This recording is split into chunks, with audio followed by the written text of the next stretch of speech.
What is going on, Neon Nation? Welcome back to the Neon Arcade for an update on CD Projekt Red and Cyberpunk 2077.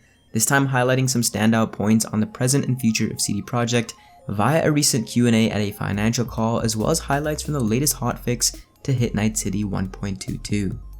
As always, get 15% off display, metal art, and spice up your offices and gaming setups with the link in the pinned comment. Before we do get into the financial Q&A, we have an update on the new Cyberpunk 2077 comic known as You Have My Word, with an exclusive sneak peek via IGN. If you guys are unaware, this is another entry into the Cyberpunk universe from Dark Horse Comics and explores what happens when a new urban development project encroaches on Valentino's territory. I did show some art from this a while ago when it was released via Mattia DeLulis' Twitter, but now we have some more of these panels from the comic itself being shown in the video. This is written by Bartosz Sistebor, again who will be writing The Witcher Witch's Lament, which is yet another Dark Horse comic coming out in May. Moving on, let's briefly jump into the main points of the latest hotfix 1.22. In a tweet, CD Projekt Red says, quote, "Hotfix 1.22 for Cyberpunk 2077 is live on PC, consoles, and Stadia. This update addresses the most frequently reported issues since the last patch and introduces further improvements to stability and performance of the game. Here are the listed changes." CDPR goes on to show the changes that include memory management improvements, which should reduce the number of crashes, improved GPU performance, GPU optimizations for the Xbox One, memory management improvements on the PS5, and various fixes to bugged quests. Again, I have to ask you guys, are things getting progressively better on your end? And what platform are you playing on? Moving on to the meat and potatoes of this video, and that is the financial results.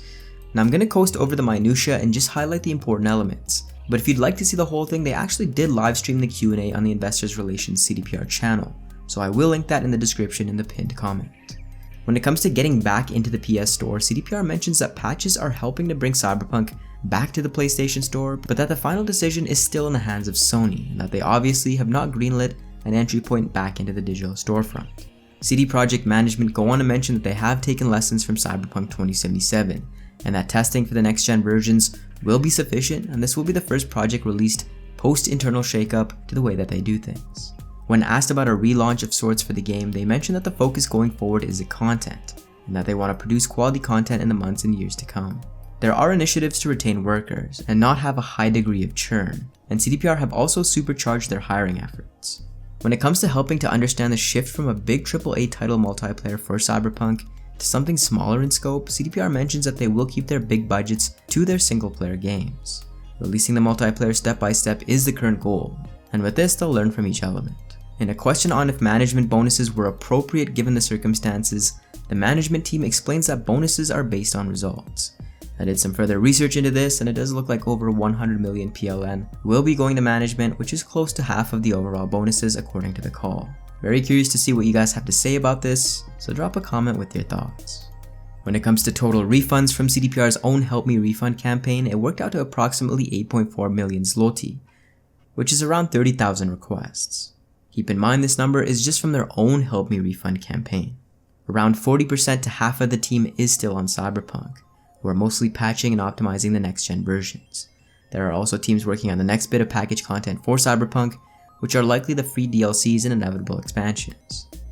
The multiplayer team is referenced again, and they do weave into the single-player team, hinting that they are still related.